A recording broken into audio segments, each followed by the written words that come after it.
লক্ষীরাম হেমব্রম গাঁৱৰ নাম লালপুর।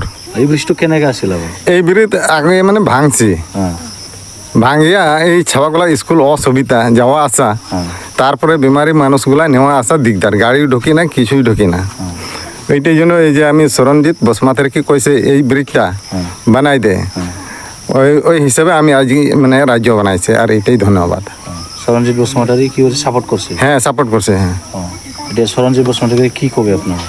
এই কবি এখন ধন্যবাদ, এখন ব্রিজ বানাইছে যদি আমি ওকে ধন্যবাদ দিয়ে দেবো। কয়টা গ্রামের মানুষগুলো যাওয়া আসা করে? এইগুলা মেলা আছে লালপুরে না, আর অনেক দূরে দূরে মানুষগুলো যাওয়া আসা করে। কত বছর থেকে এরকম আসলো? এটা খারাপ মানে বর্তমান 10 বছর মতন হয়েছি।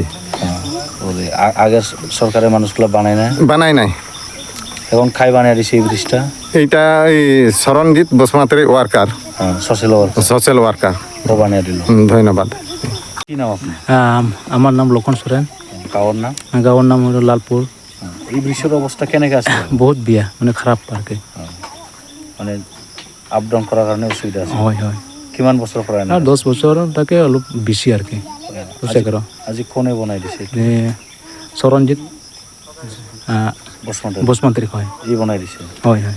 এটা কেনেকৈ লাগিছে আপনার? বহুত ভাল লাগিছে, ভাল লাগিছে। ধন্যবাদ দিছে। আর কিমানখন গাঁৱৰ মানুহ যাওয়া? এনে বহুত 15 না 20টা গাঁৱত আর কি আপ ডাউন করে। কৰে। ওচৰত স্কুল স্কুল আছে।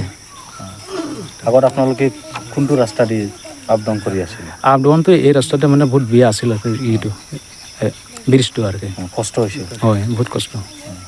এতিয়া কিহৰ বনাই দিছে? বাঁহৰ ব্ৰিজ? হয়।